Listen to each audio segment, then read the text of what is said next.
નમસ્કાર મિત્રો, સ્વાગત છે તમારું આજના એક નવા વિડીયોમાં। જુંડાલ ખાતે નવા ઈડબ્લ્યુએસ આવાસ જે છે તે બનવા જઈ રહ્યા છે। આના માટે ફોર્મ ભરવાના જે છે તે ઓલરેડી શરૂ થઈ ગયા છે।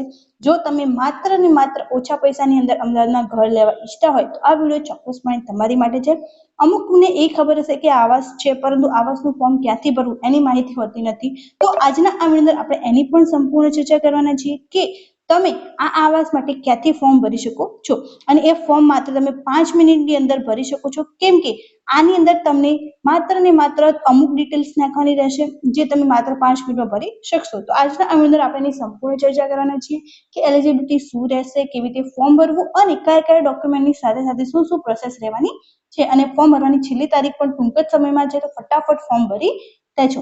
તો હવે શરૂ કરીએ આજનો આ વિડીયો। તો સૌપ્રથમ તમે અહીંયા જોઈ શકો છો કે ફોર્મ ભરવાની છેલ્લી તારીખ જે છે તે 31/8/2026 છે। ત્યાં સુધીમાં તમારે આ ફોર્મ ભરી દેવાનું રહેશે।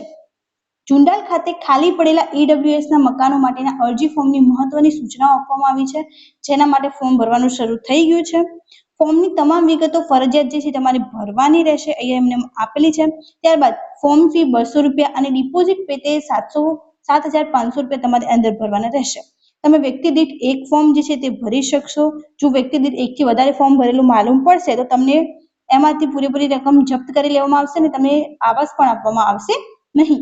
કોઈ પણ સંસ્થા, પેઢી, ટ્રસ્ટ કે એચયુએફ ના નામ પર જે છે તે આ ફોર્મ ભરી શકાશે નહીં। જે ઇન્ડિવિજ્યુઅલ એટલે કે અલગ માણસ વ્યક્તિ દીઠ જે છે આ ફોર્મ ભરવામાં આવશે।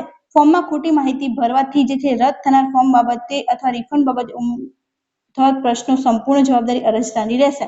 મતલબ જો ફોર્મમાં ખોટી માહિતી ભરી તો તમને એ પૈસા પણ પાછા નહીં આપવામાં આવે જે ડિપોઝિટ ભરેલી છે તે, અને તમને આવાસ પણ મળશે નહીં। તો ચોક્કસપણે જે સાચી માહિતી હોય એ જ ભરવાની રહેશે। અરજદાર અને તેના કુટુંબના સભ્યોની તમામ વિગત જે છે તે અરજીપત્રમાં દર્શાવેલ હશે।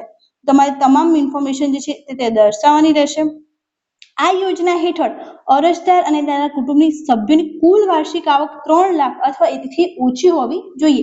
આનાથી વધારે આવક હોય તો તમે અંદર ફોર્મ ભરી શકશો નહીં। ત્યારબાદ અનામત કેટેગરીના અરજદારે પોતાની જાતિ અંગેની સક્ષમ અધિકારીશ્રીનું પ્રમાણપત્ર સ્કેન કરીને ફરજિયાત અપલોડ કરવાનું રહેશે।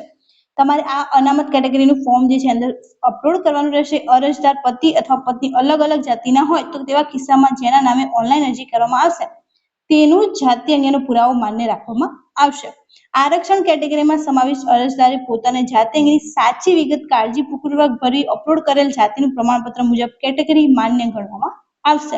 ત્યારબાદ દિવ્યાંગ અરજદારે વિકલાંગતાનો દાખલો જે છે લાભ મેળવવા માટે ચાલુ કે તેથી વધુ અંગોનું જો તમારી જોડે સર્ટિફિકેટ હોય તો તમે અંદર એ પણ અપલોડ કરી શકો છો। ત્યારબાદ અરજદાર ભારતભરમાં ક્યાંય પણ માલિકી પોતાના નામે કુટુંબના વ્યક્તિના નામે આવાસ ધરાવતા નથી તે મતલબનું ફોટોગ્રાફ સાથેનું સ્વ ઘોષણા પત્ર સેલ્ફ ડિક્લેરેશન ફોર્મ તમારે અંદર ભરવાનું રહેશે। એની પણ માહિતી નીચે આપેલી છે, તો આપણે એની પણ વાત કરીશું। ઓનલાઈન અરજી કરતા સમય અરજી પત્રકમાં જરૂરી એવા તમામ પુરાવા અપલોડ કરવાના રહેશે। ત્યારે તમે જ્યાં ફોર્મ ભરશો ત્યારે તમે જે પણ પુરાવા માંગે એ તમારે આપી દેવાના રહેશે અને એ જ પ્રમાણે ફોર્મમાં ઇન્ફોર્મેશન નાખવાની રહેશે। આ યોજના હેઠળ અરજદાર દ્વારા રજૂ કરવામાં આવેલ માહિતી તથા આધારો સાચા ન હોવાનો પુરવાર થાય તેવા કિસ્સામાં યોજના અંતર્ગત આવાસ ફાળવણી રદ કરવામાં આવશે। ઉપરોક્ત 7,500 તથા અન્ય જમા કરેલ રકમ જપ્ત કરવામાં આવશે। તો આનું પણ ધ્યાન રાખો, જેમને જરૂરિયાત છે, જેમને એલિજિબિલિટી છે એ જ આની અંદર ફોર્મ ભરો। ત્યારબાદ છે કે આવાસ ફાળવણી અંગે જે કોઈ લીગલ ચાર્જ ભરવાનો થાય તો લાભાર્થી ભરવાનું રહેશે। દર્શાવેલ પ્લાનિંગ અને બાહ્ય દેખાવ સૂચિત તેમાં ટેકનિકલ જરૂરિયાત મુજબ ફેરફાર થવાની શક્યતા છે। મતલબ જે ઘરનું તમને ટેકનિકલ પહેલા બ્લુ પ્રિન્ટ આપેલી છે એના ચેન્જીસ જે છે એ પણ થઈ શકે છે। જુંડાલ ખાતે ઈડબ્લ્યુએસ 2 પ્રકારના આવાસોની ફાળવણીની કોમ્પ્યુટરાઇઝ ડ્રોથી સત્તાવાર દ્વારા ફાળવણી કરવામાં આવશે। મતલબ કોમ્પ્યુટર ડ્રો દ્વારા અંદર કરવામાં આવે છે, લાઈક લકી ડ્રો હોય છે એ પ્રમાણે છે ત્યાં અંદર ડ્રો કરવામાં આવશે। અને જો તમને મકાન ફાળવવામાં આવશે તો એની પણ માહિતી જે છે જ્યારે પણ અલોટમેન્ટ આવશે તો એનું પણ વિડીયો આપણે ચોક્કસથી બનાવીશું, તમે કઈ રીતે અલોટમેન્ટ જોઈ શકશો એનો। આ ઓનલાઈન અરજી કરવાની છેલ્લી તારીખ 31/8 છે। 18 કલાક સુધી તમે આ ફોર્મ જે છે તે ઓનલાઈન અરજી પત્રકથી કરી શકો છો, મતલબ ઓનલાઈન જ પ્રક્રિયા કરવાની રહેશે। ત્યારબાદ અહીંયા એમને માહિતી આપેલી છે કે ખાલી મકાનોની યાદી, કેટલા મકાનો ખાલી છે, ફર્સ્ટ ફ્લોર ઉપર કેટલા છે, સેકન્ડ ફ્લોર ઉપર કેટલા છે, થર્ડ ફ્લોર ઉપર 4 બધામાં મોસ્ટલી 8 છે અને બ્લોક નંબર 2 ની આ પ્રમાણે બધી માહિતી એમને અહીંયા આપી દીધેલી છે। આર્થિક રીતે નબળા વર્ગના રહેઠાણોની યોજના EWS2 હેઠળ આવાસ મેળવવાની અરજી માટેની શરતો અહીંયા જે છે તે આપી દીધેલી છે. અરજદારનું કુટુંબ નાણાકીય વર્ષ 2025-26માં મહત્તમ માસિક આવક 3 લાખ હોવી જોઈએ. એની આપણે ઓલરેડી વાત કરી છે. તમે આવક વેરાની રિટર્નની ખરી નકલ પણ રજૂ કરવાની રહેશે. અરજદાર ભારતનો નાગરિક હોવો જોઈએ તથા અરજદાર કે તેના કુટુંબના સભ્યો નામે સમગ્ર ભારતમાં મકાન પ્લોટ ન હોવો જોઈએ. તો આ પણ છે કે તમારા નામે કોઈ પણ પ્લોટ કે જે છે એ હોવું જોઈએ નહીં. જો સંયુક્ત કુટુંબમાં રહેતા હોય તો તેવા કિસ્સામાં જે છે તે સોગંદનામું આપવાનું રહેશે. અરજી દ્વારા જમા કરવામાં આવનાર light bill, municipal tax bill અરજી ફોર્મમાં દર્શાવ્યા મુજબના સરનામાનું હોવું જોઈએ. ત્યારબાદ અરજદાર જો પતિ પત્ની સંયુક્ત નામે આવાસ મેળવવા માંગતા હોય તો અરજી પત્રકમાં પતિ પત્ની બંને અરજદાર તરીકે સહી કરવાની રહેશે. અરજદાર અને તેના કુટુંબ સભ્યોની તમામ વિગત અરજી પત્રકમાં દર્શાવેલી હોવી જોઈએ. તો એની એ સેમ ઇન્ફોર્મેશન જે છે તે એમને ડિટેલમાં આપવામાં આવી છે. ત્યારબાદ અહીંયા એમને કેટેગરી પ્રમાણે આપેલી છે કે ડિફેન્સ ના હોય તો એમને 10% ટકાવારી છે. સેક્રેટરી, જિલ્લાના શૈક્ષણિક બોર્ડ, જિલ્લા શૈક્ષણિક કલ્યાણ કચેરી, જિલ્લા શૈક્ષણિક અને પૂર્વ સંવર્ગ દ્વારા અપાયેલ પ્રમાણપત્ર જોઈશે. જો અનુસૂચિત જાતિ હોય તો 7% છે. આરક્ષિત કેટેગરી માટે મકાન ફાળવા નીચે પ્રમાણે આરક્ષણમાં ફાળવવામાં આવશે. મતલબ આટલા ટકા ઘર જે આમને જે આપવામાં આવશે એવી અહીંયા માહિતી આપવામાં આવી છે. અનુસૂચિત જાતિના જે 14% વાળી જે છે તે આરક્ષણ આપવામાં આવશે. સામાજિક અને આર્થિક રીતે પછાત હોય એમને 10%. ગુજરાત રાજ્યના હેતુ સારું નિયત કરેલ ગુજરાત રાજ્યના સક્ષમ સરકારી અધિકારી દ્વારા અપાયેલ પ્રમાણપત્ર એટલે કે EWS હોય તો EWS સર્ટિફિકેટ તમારી અંદર જોઈશે. દિવ્યાંગજનોને શારીરિક ખોડ કાપણ માટે સિવિલ સર્જન દ્વારા અપાયેલ પ્રમાણપત્ર જે છે તે જોઈશે. આમાં 5%ની એમને આરક્ષણ મળશે. ત્યારબાદ અહીંયા ઇન્ફોર્મેશન આપવામાં આવ્યું છે કે આરક્ષિત કેટેગરીમાં પૂરતી અરજી ન આવે તો તેના કોટામાં અન્ય કેટેગરી દાખલ થઈ શકશે.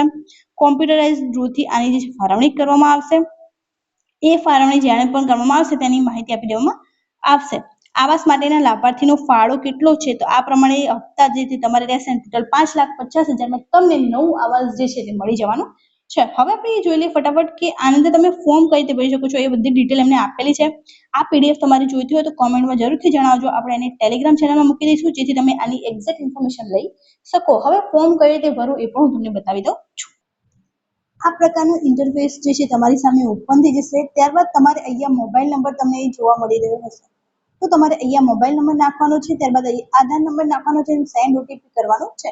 જેવું સેન્ડ OTP કરશો એટલે તમારા મોબાઈલ ઉપર એક OTP આવશે જે તમારે OTP એ નાખી દેવાનો રહેશે. ત્યારબાદ ફોર્મ ખુલી જશે. ત્યારબાદ એમના દ્વારા જે પણ માહિતી માંગવામાં આવી હોય એ માહિતી તમે જે છે તે ભરી દેશો અને ડોક્યુમેન્ટ જે પણ માંગવામાં આવ્યા હોય એ અપલોડ કરવાના રહેશે જેથી તમે એક્ઝેક્ટલી આની અંદર આ ફોર્મ ભરી અને આ EWS આવાસ માટે તમે જે છે એલિજિબલ થઈ જશો. ત્યારબાદ ડ્રો કરવામાં આવશે અને જો ડ્રોમાં તમારું નામ આવે તો તમારે જે 5,50,000 ભરી હપ્તા પ્રમાણે આ તમે ઘર મેળવી શકો છો. તો આ વિડીયોને શેર કરી દેજો અને ફોર્મ કઈ રીતે ભરવું એમાં તમને કોઈ ડાઉટ હોય તો કોમેન્ટમાં જરૂરથી જણાવજો જેથી આપણે એની અલગથી વિડીયો બનાવીશું કે તમે ફોર્મ એક્ઝેક્ટ કઈ રીતે ભરી શકો છો. Thank you so much for watching.